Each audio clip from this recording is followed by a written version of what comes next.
Motorcycle उपरे माड़ीगला Hyva चलीगला दुई जनक जीवन जड़े गुरुतर 16 नंबर जातीय आसपत्र भद्रक गेलपुर निकट में दुर्घटना समस्ते भद्रक जिला केन्दुआपदा आंफर अंचल बोली जमापड़ी।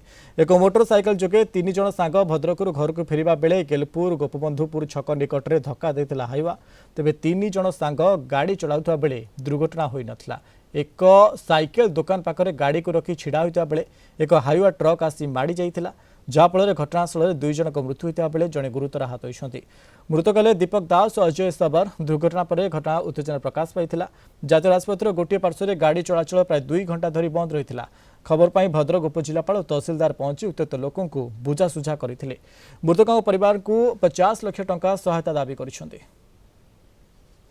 परिचय करते पछाड़ आसला हाइवा पिटी देला पूरा 3 डेट पूरा किसी ना तार मो भाई गोटे छोट पिलाटे 10 मासर पिलाटे है तार हूँ मानने कौन सरकार देखिए जो मो भाई जो मरी बर्तमान ता स्त्री पिला मानने कमी बचे से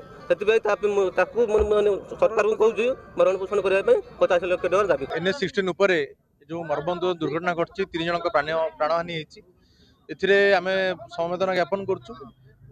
जो मैंने प्राण हर जिला प्रशासन तरफ मैक्सिमम आप जानते रेडक्रस जिलापाल क्षमता भर 30,000 टका दिपर प्रदान कर जिलापाल कथा पिला छोट पिला अच्छी आम जाना पाइलु पाठ पढ़िया पर्यंत 18 वर्ष पर्यंत समस्त प्रकार खर्च सरकार बहन करेंगे अप टू 4,000 टका प्रति मास जाए।